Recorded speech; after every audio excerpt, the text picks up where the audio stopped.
Louvado seja nosso Senhor Jesus Cristo, para sempre seja louvado. Seja bem-vindo, seja bem-vinda à nossa primeira aula dessa série de vídeos de introdução à Bíblia. Na aula de hoje, como você deve ter visto, eu quero abordar o tema de como que um católico deve olhar para a Escritura. O que me motivou a começar por esse tema foi o fato de perceber que muitos católicos, ou mesmo pessoas fora da igreja, têm um certo desdém ou uma falta de interesse pela Bíblia, porque não a enxergam como ela de fato é. Então, nessa minha aula de hoje, eu vou dividir a minha exposição em duas partes. Na primeira, eu quero apresentar a Bíblia do ponto de vista humano, e na segunda, do ponto de vista da fé, do ponto de vista espiritual. Vamos lá, então? O que eu quero dizer com a Bíblia do ponto de vista humano? Eu gostaria de chamar a atenção para o fato de que, ao contrário do que muita gente pensa ou não se lembra, a Bíblia não é um livro único, de um só gênero literário. Muito pelo contrário, a Bíblia ela é um conjunto dos mais variados livros. Inclusive, é daí que vem o seu nome, Bíblia. É uma palavra grega, de origem grega, que vem de uma outra, que nós dizemos biblion. Biblion significava pequenos rolos de papiro, um livrinho. Vocês sabem que antes da invenção da folha, propriamente, eles usavam a planta do papiro, né, como material de escrita. Por muito tempo a humanidade se valeu do papiro.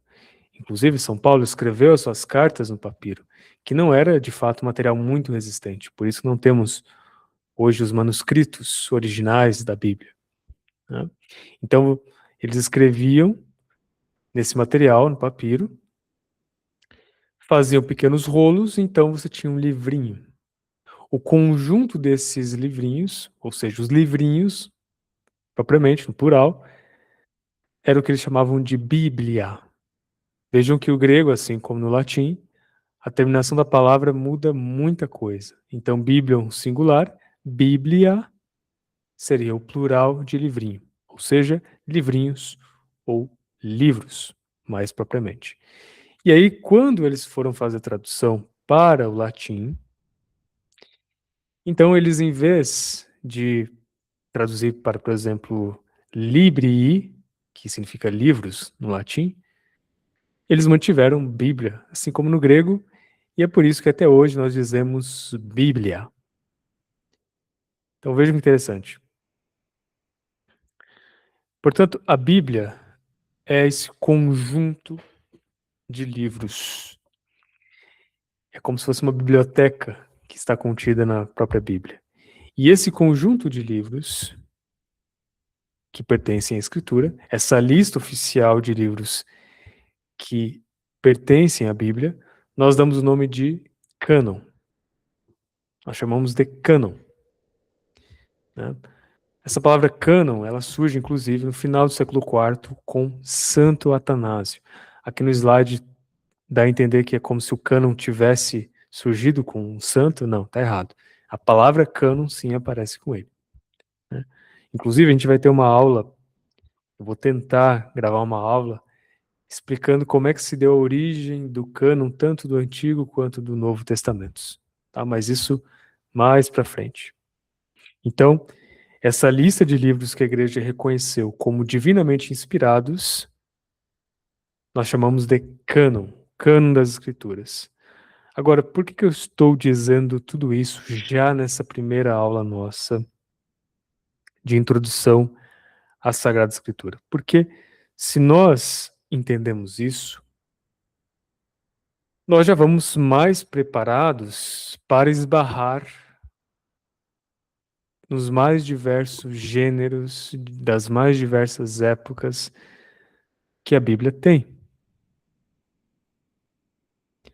Os autores, os estudiosos, colocam que a época vai desde o século XIV, XIII a.C. até o século I da nossa era. Então vejam que é um intervalo de tempo grandíssimo, né? Vastíssimo. E de fato a Bíblia, ela tem livros históricos, proféticos, legislativos, sapienciais, épicos, epistolares, líricos, parenéticos, ou seja, que carregam uma exortação moral, né, tem um certo fundo moral. Então, de fato, essa é uma primeira dificuldade que aparece quando nós vamos ler a Bíblia. E quantos problemas, quantas problemáticas não seriam resolvidos se as pessoas não desprezassem isto? Quer dizer, que cada livro tem um gênero literário em maior evidência. Se a gente esquece disso, a gente simplesmente vai ter uma interpretação torpe, totalmente deformada das Escrituras. É por isso que, como eu dizia, tanta gente levanta problemas, controvérsias, que seriam facilmente resolvidos se as pessoas atentassem, em primeiro lugar, ao gênero literário. Agora, outra dificuldade que surge é o fato de que esses livros foram escritos por orientais. Então, há uma diferença no modo de enxergar a realidade, de representá-la. Nós aqui ocidentais, gostamos muito de uma escrita com uma certa ordem, clareza, precisão, rigorosa, lógica, enquanto que os orientais, eles já exploram mais a imaginação, a poesia, o encantamento, as imagens. Então, até a gente pegar esse jeito de escrever, de representar a realidade, leva um pouquinho de tempo e de prática, tá? Então, por isso que para nós vencermos um pouco dessas complexidades que nascem do texto sagrado, do encontro com as passagens bíblicas, nós precisamos nos atentar a alguns itens. Por exemplo, como ficou evidente, ao gênero de cada livro, eu preciso saber a qual gênero ele pertence, eu preciso também ter um entendimento razoável do ambiente cultural, moral e religioso no qual ele foi escrito.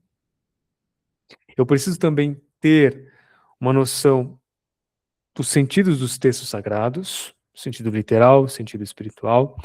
Preciso também me atentar à tradição da igreja, à analogia da fé. Preciso também não, eu preciso também buscar não isolar aquela passagem, mas visualizá-la do ponto de vista do todo da escritura. Também é muito importante analisá-la no seu contexto como um todo. A gente vai ter uma aula depois para esmiuçar cada um desses tópicos. Fiquem tranquilos, tá? Mas não tem como a gente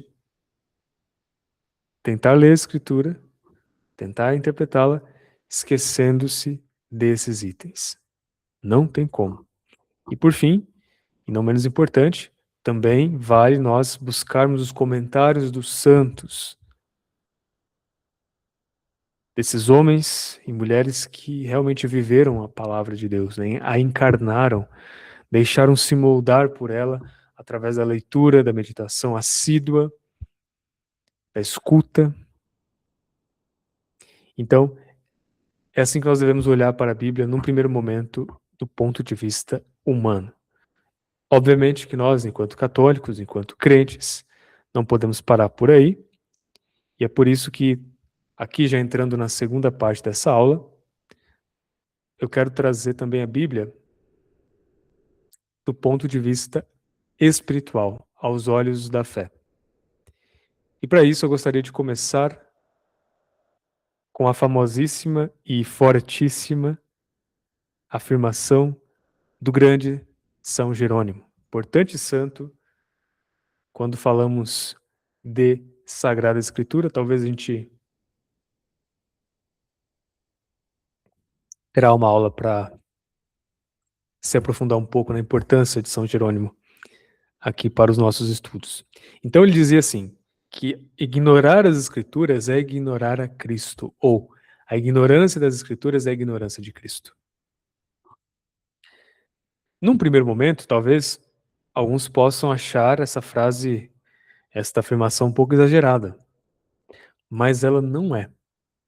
Não é porque, primeiro, a igreja sempre reconheceu as Escrituras como a palavra de Deus. Sempre a venerou por conta disso. E aqui nós entramos no tema da inspiração. A inspiração divina das Escrituras, que significa dizer que nós cremos que o autor principal, o autor primeiro delas, é o próprio Deus. Ou seja, foi o Espírito Santo que inspirou os autores humanos, os agiógrafos, os utilizou de instrumento para que escrevessem tudo aquilo que ele queria que fosse escrito. Tudo e somente aquilo que Deus queria que fosse escrito. Essa é a verdade de fé da inspiração divina. Portanto, nesse sentido, a Bíblia é tanto um livro divino quanto humano. Divino porque a sua causa principal é Deus, e humano porque a sua causa instrumental são os autores humanos. Ou seja, é Deus quem está ali afirmando por meio dos autores humanos. Agora, aqui a gente pode quebrar alguns mal-entendidos sobre essa inspiração. Não é que ela foi violenta. Não é que ela foi do tipo, o Espírito Santo baixou, os autores começaram a revirar os olhos e saírem escrevendo os livros. Não pensem isso, pelo amor de Deus. Deus, ele respeita a liberdade e ele respeitou a liberdade e as capacidades desses homens. Tanto que eles escreveram de acordo com a sua época, de acordo com a sua mentalidade, com o vocabulário, com as expressões próprias do seu tempo. Deus respeitou tudo isso. O que ele fez, então, foi excitar, foi mover a inteligência, a vontade, o querer, a mente desses homens, para que, como eu dizia, eles escrevessem tudo aquilo que ele queria que fosse escrito. É assim que Deus inspirou os agiógrafos. E dessa verdade de fé vem uma segunda, que é a inerrância bíblica. Por quê? Se cremos que a Bíblia foi inspirada pelo Espírito Santo, logo, os seus livros nos ensinam fielmente e sem erro a verdade de Deus para a nossa salvação. Ou seja, a Bíblia, ela não pode errar no que tange a salvação das nossas almas. Ela não pode nos levar para o erro, para a danação. Esta é a inerrância bíblica, ou seja, todos os feitos e palavras de Deus que estão ali contidos são verdadeiros. Isto não significa, porém, e aqui vem um parêntese bem importante, que a Bíblia seja uma enciclopédia universal, um livro de ciências naturais. Não, a Bíblia não foi nos dada para competir com elas, com as ciências, com a física, com a biologia, com a astronomia e assim por diante. A Bíblia é um livro, antes de tudo, religioso. Religioso. É um livro que foi nos dado para a nossa salvação, para alimentar a nossa alma, para solidificar a nossa fé, para nos colocar em diálogo com o Pai amoroso que está nos céus. Se nós perdemos isso de vista, se nós nos esquecemos disso, então a Bíblia, de fato, passa a ser um livro de mera curiosidade histórica, ou ainda um livro, para usar um termo da moda, negacionista, que contraria os avanços da ciência moderna. Nesse ponto, inclusive, é muito comum, né, as pessoas pegarem os primeiros capítulos ali do Gênesis e debocharem de nós, dizerem assim, como que vocês, cristãos, podem crer nesse relato da criação do mundo e do homem, se a ciência moderna já nos trouxe tantos avanços e continua a trazer, por meio das suas explicações, da origem do mundo e do homem, né, ainda que boa parte fique na teoria? A resposta é, olha, escuta, quem disse que a Bíblia está preocupada com como o mundo e o homem foram feitos? Os primeiros capítulos do Gênesis, por exemplo, simplesmente nos dizem quem que fez tudo isso e o porquê que fez tudo isso. Ou seja, ele está nos comunicando verdades de fé. Quem é o autor da criação? Por que que ele a criou? Por que que ele a fez? É isso que nós estamos lidando ali. É com isso que nós estamos lidando. O como a ciência pode explicar. Vocês, cientistas, podem nos explicar como que tudo isso foi feito. Se vocês ficarem dentro da ciência, né, não extrapolarem o limite da ciência. A Bíblia não é um manual de ciências. A gente não pode perder de vista o enfoque religioso, teológico que está presente ali. Se a gente entende isso, então fica fácil, voltando agora para o tema das Escrituras, fica fácil de compreendermos por que que a Bíblia, juntamente com a Sagrada Tradição, formam ou são a regra suprema da fé. De fato, a Bíblia, mais a tradição, são o depósito único da fé. Formam o mesmo e único depósito da fé, depósito este que foi confiado à igreja. Nós não somos apenas a religião do livro, como diria o Bento XVI, mas a religião da palavra viva e encarnada, que é transmitida também pela tradição viva da igreja. Viva no sentido de que não é que ela vá se alterando com o tempo. Não, há uma verdade perene ali. Essa verdade, porém, vai sendo transmitida ao longo dos séculos e vai sendo aprofundada com o auxílio do Espírito Santo sob a guia do magistério. Por isso que a Bíblia ela precisa ser acolhida, lida e escutada em união com a tradição,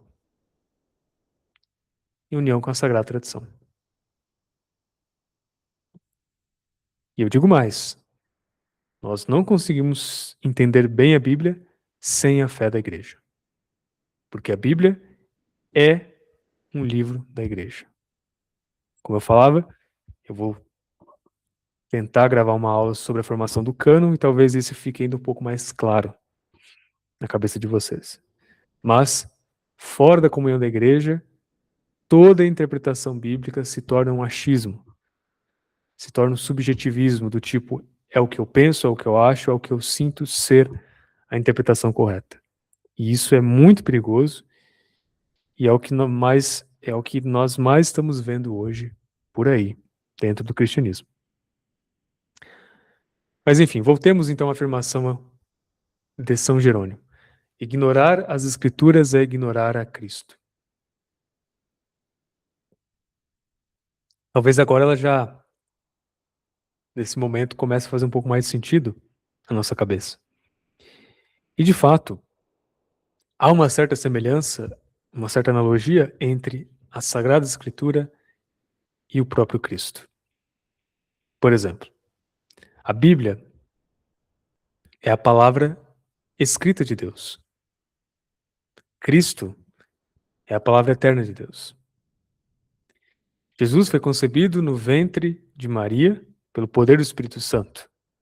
A igreja, ou melhor, Jesus foi concebido pelo poder do Espírito Santo no ventre de Maria. A Bíblia, a Escritura, ela foi concebida pelo poder do Espírito Santo no ventre da igreja. Jesus se fez homem igual a nós em tudo, exceto no pecado. A Bíblia, enquanto obra escrita pelo homem, é um livro igual a qualquer outro em tudo, exceto por não conter erros. Estão percebendo? Então, essa analogia ela não é à toa. Como ensina o próprio catecismo, toda a Escritura é um só livro e este único livro é Cristo. Ou seja, o catecismo aqui, seguindo Hugo de São Vítor, nos mostra que toda a Escritura fala de Cristo e se cumpre nele. Cristo é o centro, ele é o sujeito de toda a Bíblia. Por isso que quando a ignoramos, ignoramos o próprio Cristo. É isso que São Jerônimo quis dizer com poucas palavras. Logo, e isso que eu gostaria que vocês guardassem no coração, quando eu me aproximo das Escrituras, eu estou me aproximando do próprio Cristo. Eu preciso, portanto, me aproximar dela com piedade, com devoção, com humildade, tal qual a de uma criancinha, tal qual o que eu faço quando me aproximo de Cristo na Eucaristia. Se fazemos isso, colhemos muitos frutos. E aqui nós entramos num tema bem importante também de ser tratado, que é da unidade entre os dois testamentos, as duas alianças, né? Digo isso porque parece que muitos dentro da igreja tendem, no geral, a desprezar o Antigo Testamento, né? Alguns até conseguem ler o Pentateuco, os 5 primeiros livros do Antigo Testamento, mas depois disso desanimam e ficam só nos Evangelhos, que, claro, são as principais páginas da Bíblia, mas eles não são um todo. De modo que é um erro a gente desprezar o Antigo Testamento ou pensar que ele não tem valor só porque temos o Novo Testamento, temos os Evangelhos e assim por diante. Por que isso? Porque, muito embora o Antigo Testamento contenha coisas imperfeitas ou transitórias, ali nós vemos toda a pedagogia divina em ação. Nós vemos como que Deus foi preparando tudo para o advento de Cristo. Como que ele foi formando alianças, foi enviando profetas, cumprindo as profecias, né, e formando o povo de Israel como um todo. E quando nós lemos o Antigo Testamento com atenção, sob a chave interpretativa de Cristo, então a gente vai percebendo como que o novo já está ali escondido. E como que quando nós passamos para o novo, o antigo vai se cumprindo plenamente nele. Vai se manifestando totalmente nele. Isso é muito bonito. E talvez ficará um pouco mais claro quando falarmos dos sentidos espirituais da Escritura. Mas, então é no Novo Testamento que toda a história, todo o Antigo Testamento, a Antiga Aliança, ganha um sentido. Por isso que São Paulo, ele repete nos seus escritos, por exemplo, que Jesus morreu pelos nossos pecados, segundo as Escrituras.